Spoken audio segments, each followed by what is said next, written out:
Hi guys, wanted to do a quick video because many of you have been mentioning, well, not many, probably a few in the group have been mentioning some problems with your shoulder when swimming. I think. Oh, by the way, can you see my new haircut?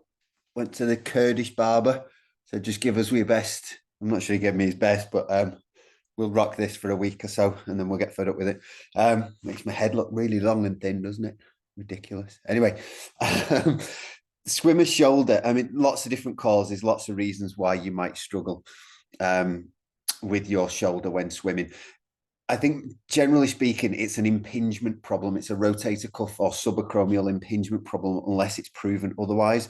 So, what I want to do is just give you a few ideas of why this is occurring, the most likely causes of this, and then you can have a look at your own stroke a little bit and see which you think might fit with your own symptoms and what might be the appropriate remedy from that. So, basically, again, your subacromial space is between the ball, not the ball and the socket, because the socket is more internal. It's the ball and the acromion process, which is the bone on the top of your shoulder here.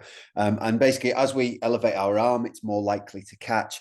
If we turn our arm inwards and rotate it round, it's more likely to catch. And basically, anything that we do with a load in those positions makes impingement more likely. It tends to be an overuse condition. So just like many of the things we get with running, this is the more common sort of overuse type of problem related to swimming, really. But there's definitely some common themes and some things that you can do to help to get rid of it. So if we think about the front part of the stroke, if you're getting symptoms that are quite generalized and achy, it can be quite difficult to tell which part of the stroke might be affecting it.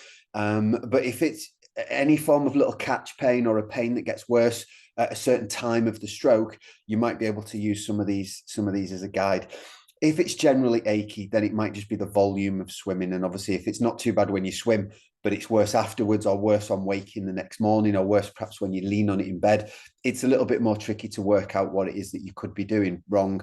You can obviously ease off on your swimming, but some of these points might still help you. So whether you've had surgery, whether you're recovering from an injury, whether you've got a specific diagnosis or you've just got some generalized shoulder pain, I think all of this still holds quite true. So at the front, it might be that as you enter, let me get this right. It might be that as you enter the water at the front, that your catch is too high.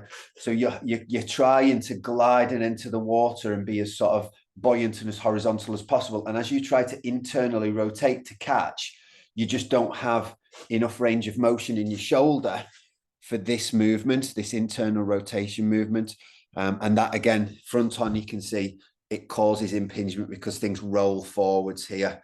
Now, that's one obvious reason. The other one is that particularly if it's on your breathing side, so if I was breathing this way now, I'm more liable to put downward pressure on this arm. So there's a downward pressure here to make sure I can clear my mouth from the water. So obviously there's just that tendency to use this long lever here to push downwards. And that here at the back of the shoulder could cause an upriding of the humeral head, which would cause impingement as we try to push down here. And then the third one, obviously, is just crossing the center line. So if we enter and glide across before we catch, we're even more internally rotated because the arm's coming across the body. Now, it won't be as far as my hand is here, but there's even a difference between there, which is straight, and there, which is in the midline. So that's at the front of the stroke. Even that has just niggled my shoulder. So as you enter, obviously we can look at the entry and the reach, and we can make sure that we go forwards, sort of in line with the shoulder, and no closer to the midline than certainly where your ear is. We wouldn't want a hand to travel any further across than about here. Okay, so that's the hand entry and the reach forward. When we do start to catch, for most of us, unless we've got really, really good shoulder flexibility, we want to catch at least kind of a foot under the water. We don't need to be up at the surface. And again, it's slightly less ideal from a drag point of view, but we need to catch early, and we need to catch in a position we can repeat thousands of times. So for most of us, that's not here and trying to catch, but entering down to here and catching lower down. Now, the benefit, obviously, of catching lower down is less impingement. The shoulder's got more freedom to rotate when it's lower. When it's higher, as you'll feel in your shoulder, it just rides up straight away because we don't have the flexibility in the back of the joint. to be able to do that. So that's really important. And then the breathing one, for leaning on the arm to breathe and actually using it for buoyancy to get the head out, that's obviously a technique issue where we need to try to work on rotation, and maybe even just speeding the breath up so that as we enter and breathe, we're snapping the head and straight back in. So we're not delaying the time that this arm is out here. Again, it is slightly more common to have the swimmer's shoulder problem on the outstretched arm that's out there when you turn to breathe. So the arm you're breathing away from. And I think that's because it tends to come across as your head rotates. So it tends to come across midline because it follows your head, and also because it tends to be leant on more. And even if these things are only like tiny or a millisecond here and there, if you repeat it then for 2 kilometers or 3 or 4 kilometers, then it will all add up and it will make a difference. Now, for those, paddles may make it worse. Paddles might make it slightly easier. They tend to mean that the paddle can keep us more horizontal in the water as it kind of catches and aquaplanes a little bit. So it might draw you into this higher catch position.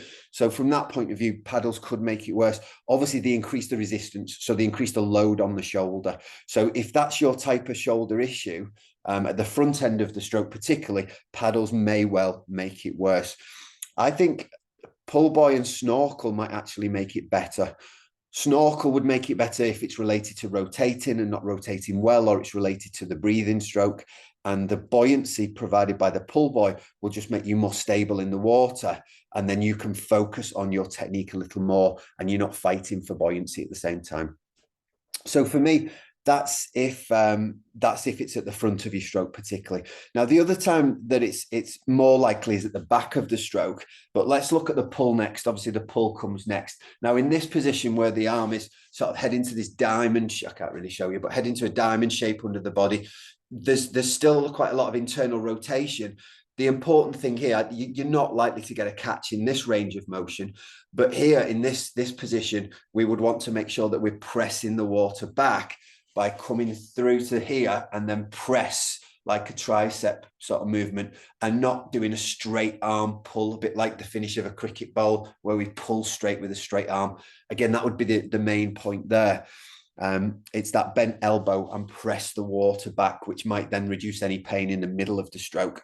Again, if I was to get out the swimming pool by leaning on the side, if I've got bent arms at shoulder width and press, I'm much stronger than if I try to do it with straight arms and get out the pool off straight arms. That's not gonna happen.